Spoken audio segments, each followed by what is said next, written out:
Well, the cat's out of the bag, the new Dragon Ball Super movie is CG, and that's got a lot of people wondering just what that entails. Is it all CG? Is it a hybrid? And is that teaser indicative of what the film may look like?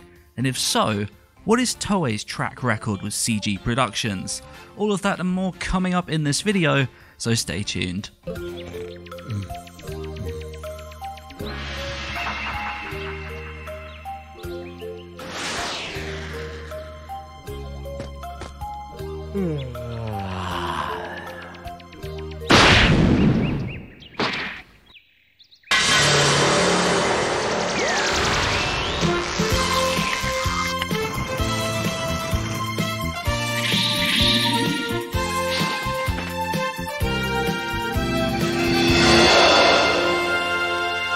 For many fans, the first question is why? Why CG after the overwhelming success of Broly, a film that overhauled Dragon Ball's visuals, gathered some of the best staff around, and resulted in not only Dragon Ball's best looking product, but one of the strongest action films in recent years? There are two answers to that. The first is that Toei have been looking to produce a major CG picture for quite some time. Back in 2015 or so, Kozo Morishita, the former chairman of Toei Animation and current board member and advisor, said that he wanted to make a major CG production for Dragon Ball to bring it on par with major Hollywood productions. He reasoned that kids in America watch CG productions on TV every day, but in Japan, it's primarily 2D, which he considers very limiting. The second answer is that currently there are not enough 2D staff free within Toei to work on another fully 2D movie like Broly. The film's director, Tatsuya Nagamine, immediately took the helm as One Piece's series director, Yuya Takahashi moved on to World Trigger, Naoki Tate and Atsushi Nakaido moved to Digimon, Koirai Watanabe left Toei, the list goes on and on. Almost anyone involved in both the Super anime and the Broly movie have major obligations on other currently airing series. However, that doesn't necessarily mean the film will be entirely 3D, which I know is a concern for many people. Naohiro Shintani, the beloved new character designer for Dragon Ball, has been largely absent since the end of Broly, only appearing on Dragon Quest twice with tiny contributions and doing corrections for a very short anniversary piece. Other than that, what he's been doing is actually entirely unknown. This is important for a few reasons. The first is about Toei's approach to CG animation. In Broly, many of the CG sections of the movie featured draw-overs on close-ups and specific angles to help add polish and variety to the models. The second and most important factor is that in some of the CG Procure movies, for example the Hugto and Futari crossover, there was a hybrid approach, with the film having about 25 to 30 minutes of 2D animation towards the beginning before switching to 3D for the final hour of the film. As a result, this could mean that some of the low-key moments in the film are 2D, making use of Shintani's animation skills along with various other freelance staff who are available. Or it could just mean that he's been closely working with the CG team for the past 2 years. It's unclear, but with Toriyama's comment mentioning that the film will be heading into unexplored visual territory for the series, and producer Hayashida saying that the 3D teaser shows off the new things they're trying, they're making a big deal about this CG, and so I would not expect it to be an insignificant part of the film. Personally, I'm not expecting very many 2D elements in the grand scheme of things. The fact is, we don't have any staff information at all yet, so it's hard to nail down precisely what to expect. We have no idea who the director is, whether they're known for CG movies or not. We have no idea if Shintani is even involved, although I do think the designs we saw look exactly like him, with the exception of Piccolo, who many people think is actually a 3D render.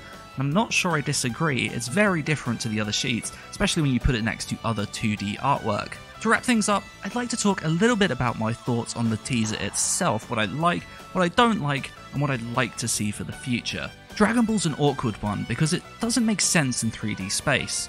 Goku's hair functions like Mickey Mouse's ears in that it flips around based on which way he's looking, rather than adhering to any sense of real-world logic. Likewise, when characters are drawn from certain angles, their faces compress on one side. Quite a lot of designs suffer from this issue when transitioning into 3D, and if nothing is done to fix it, it ends up looking very iffy. Thankfully, it's fairly easy to get around this by dynamically breaking the model, which is what top CG productions do. It's what Dragon Ball FighterZ does, and it's what this teaser does. As the camera comes around, Goku's hair is facing one way as it would if you were drawing it in 2D, and as it passes the point where it stops looking natural, the hair snaps into a new position just like you would do if you were drawing this traditionally. Likewise with the eyes, when Goku's head turns, his eye and face compress inwards precisely like a 2D drawing. It's seriously impressive stuff and shows that the team have a good understanding of Dragon Ball's design rules.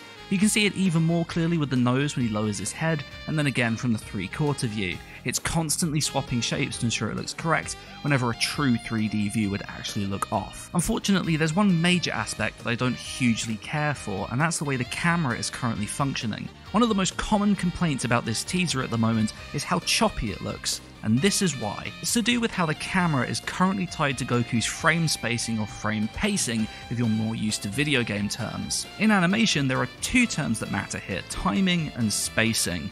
Timing refers to how many frames you decide to use for a piece of motion. For example, a fast movement might need only a few frames to look correct, while a slow movement will need many more frames to look smooth. The spacing is to do with where you place those frames in the sequence. If you place them evenly, you get a very linear motion that, although may look smooth, doesn't really have any momentum. But if you bunch them up at either end, you get a sense of modulated speed. Almost any action has varied speeds because it takes time for things to speed up and slow down. Spacing your frames to convey this is how you make motion look realistic in animation. The issue with the teaser is that although the movement of Goku has perfectly fine-timed and spaced frames that reflect his actions, the camera that's rotating around him is tied to those actions for some reason. That means the camera only moves when he does. This means that the true frame rate of the sequence is fluctuating all over the place like a poorly performing video game, and that's not how 3D animation is supposed to work. The camera should be rotating around him at the maximum frame rate, and any speed variance as far as timing goes should be entirely independent. This is precisely what things like Into the Spider-Verse does, along with the likes of other successful 3D anime like Beastars or Land of the Lustrous. If we edit this teaser to separate the camera from Goku, make it full frame rate and put it side by side with the original, you can see that all the perceived jerkiness entirely vanishes, despite Goku's frame rate remaining exactly the same.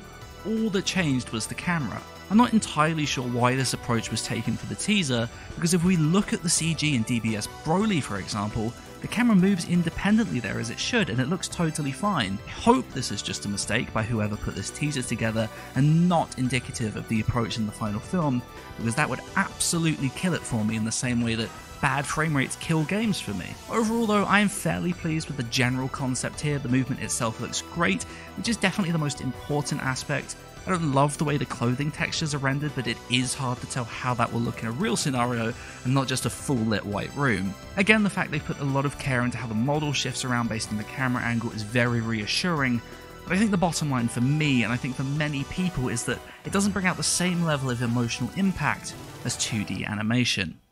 Now there are a lot of reasons why people feel this way, but for me, it's the consistency aspect. With 2D, you're not working with a static model. No matter what design sheet you throw at an animator, they're going to put their own spin on it, whether it be through artwork or movement, and it's that difference from the norm that creates those shocking wow factor moments in anime. Those moments where things are so different, so visceral, that they force you to sit up and pay attention. You very, very rarely get quite the same level of idiosyncratic independence in CG productions. You can't really, the models are the models, and although you can break them a bit and add unique effects, it's never quite the same. So for me, I'm interested in this film. I like that we've jumped forward in time. I like that it seems to be a low-key slice of life film. It's something different from the norm, and that's always nice to see.